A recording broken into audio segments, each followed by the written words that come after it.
কাটলো কেন? খুনি সন্ধু জবাব দে। দাদাবাজি করিস না, পিঠের চামড়া থাকবে না। ভাইরা এবং পদচারী বনবিভাগ যে স্থানীয় ভাই বোনরা রয়েছেন সকলেই এই বিক্ষোভ সমাবেশ থেকে ধন্যবাদ ও কৃতজ্ঞতা পিঠের চামড়া রাখবো না, খুনি সন্ধু রাস্তা আসবে না, জ্বালিয়ে দাও, পুড়িয়ে দাও, খুনি সন্ধু জবাব দে। পেঁপে গাছ কাটলো কেন? খুনি সন্ধু জবাব দে।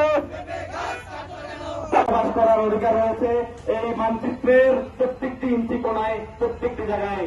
আপনি সমতলে গিয়ে, ঢাকায় গিয়ে, সিলেট গিয়ে জমি কিনতে পারবেন, ফ্ল্যাট কিনতে পারবেন। পার্বত্য অঞ্চলে আমরা বসবাস করতে পারবো না।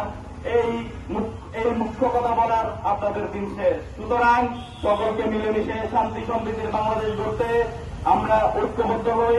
এই যে চাঁদাবাজি বন্ধ করুন, যদি চাঁদাবাজি বন্ধ না করেন প্রত্যেকটি ছাত্র